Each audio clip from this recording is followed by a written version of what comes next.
Hello everyone, three স্টোরির আজকে সোমবারের ব্লগে তোমাদের প্রত্যেককে স্বাগত জানাই।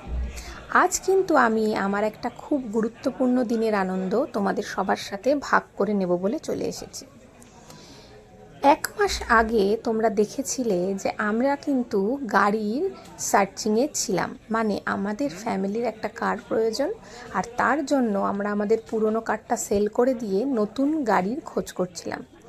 কোন গাড়িটা দেখতে ভালো, কোন গাড়িটা মাইলেজ বেশি দেয়, কোন গাড়িটার মেনটেন্যান্স কস্ট কম, কোন গাড়িটার রিসেল ভ্যালু বেশি, এই সমস্ত কিছু কিন্তু বিচার করতে বেশ কিছুদিন সময় লেগে গেল এবং ফাইনালি আমরা আমাদের গাড়ি পেয়েছি।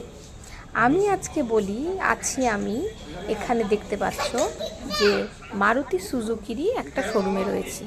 হ্যাঁ, আমরা মারুতি সুজুকির গাড়ি শেষ পর্যন্ত বুকিং করেছি, কারণ মারুতি সুজুকির গাড়ির মেনটেন্যান্স কস্টও কম, দেখতেও ভালো, আর এর রিসেল ভ্যালুও অনেক বেশি। তো সেই কারণেই আমরা মারুতি সুজুকির গাড়ি বুক করেছিলাম। আর আজকে সেই ভান্ডারি অটোমোবাইলস গড়িয়াহাটে আমরা রয়েছি আমাদের আজকে গাড়ি ডেলিভারির দিন। এই আমাদের কেক কাটিং হলো, আর এই হলো আমাদের গাড়ির ফার্স্ট লুক। আমার হাজবেন্ড আর সারা যারা মিলে কিন্তু এই গাড়ির কভারটা ওপেন করছে। আমরা নিয়েছি Maruti Suzuki Celerio new version, new model. এর আগে মারুতি সুজুকি সেলেরিওর যে ওল্ড মডেলটা ছিল সেটাকেই রিনোভেট করে ওরা নিউ মডেল করেছে। আর আমার যেহেতু ভীষণ রেড কালার পছন্দ আর আমার হাজব্যান্ডেরও তাই, তো সেই কারণেই আমরা লাল কালারের গাড়িটাই পছন্দ করেছি। পেতে আমাদের একটু সময় লাগলেও সমস্ত কিছু কাজকর্ম করিয়ে মোটামুটি আমরা একদম গাড়িটাকে নিয়ে লং ড্রাইভে যাওয়ার মতো সমস্ত কিছু রেডি করিয়ে নিয়ে তবেই গাড়িটা নিলাম। আসলে আমার আরাধ্য দেবদের সবার ভগবানের আশীর্বাদ এবং তোমাদের প্রত্যেকের প্লাস আমার বাবা মা, আমার ইনলস বাবা মা এবং গুরুজন সবাই, আমাদের কলেজের যত সবাই আমাদের থেকে বড় আছে, সবার আশীর্বাদ আর ভালোবাসাই কিন্তু আজকের এই দিনটায় আমি সবার কথাই মনে করতে চাই।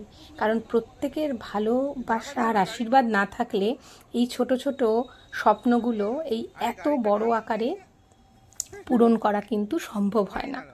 তো সেই কারণে আমি নতমস্তকে তোমাদের প্রত্যেককে ভালোবাসা জানাই এবং মন থেকে শ্রদ্ধা জানাই।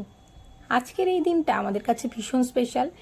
9ই আগস্ট আমার স্মৃতির মণিকোঠায় আরও একটা সুন্দর স্মৃতি হিসাবে রয়ে যাবে সারা জীবন।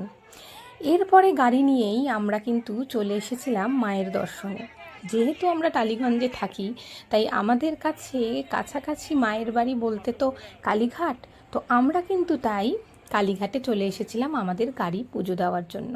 আর এই যে দেখতে পাচ্ছ, আমি আমাদের যে চেনা ঠাকুরমশাই আছেন তার খোঁজ করতেই কিন্তু চলছিলাম এই কালীঘাট মন্দিরের রাস্তায়। এখন কালীঘাট মন্দির এত সুন্দর হয়েছে, এর আগে আমি বহুবার বিভিন্ন সবার মুখে শুনেছি বা বিভিন্ন জায়গায় দেখেওছি ভিডিওতে, কিন্তু আজ আমি সচক্ষে দেখে রীতিমতো মানে মন্ত্রমুগ্ধ হয়ে গেছি যে এত সুন্দর করে সাজানো হয়েছে কালীঘাট মন্দির, মানে যা দেখলে বিশ্বাসই হবে না যে এর আগে এখানে কালীঘাট মন্দির কীরকম অবস্থায় ছিল।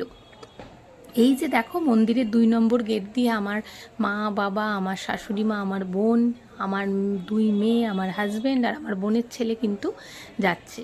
এই যে দেখো, এত সুন্দর করে সব দিকটা পরিষ্কার পরিচ্ছন্ন করে সাজিয়ে গুছিয়ে দিয়েছেন।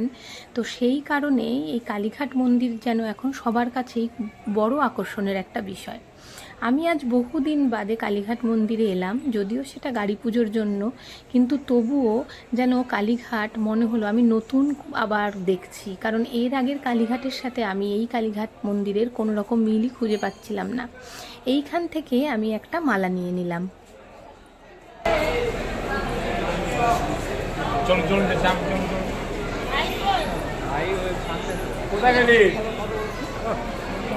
পদ্ম আছে, পদ্ম আছে,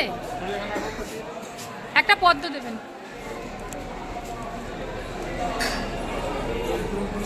আর এই শাড়িটা নেবেন, আমি কিনে এনেছি। ও আচ্ছা, ঠিক আছে, ঠিক। মায়ের সাথে দেখা করতে এসেছি, তাই মায়ের জন্য একটা নতুন বস্ত্র এনেছিলাম। আর এই যে এই অবধি এটাই কিন্তু শেষ আমার তোলা ভিডিও, কারণ এর পরে কিন্তু আর মোবাইল অ্যালাউ ছিল না।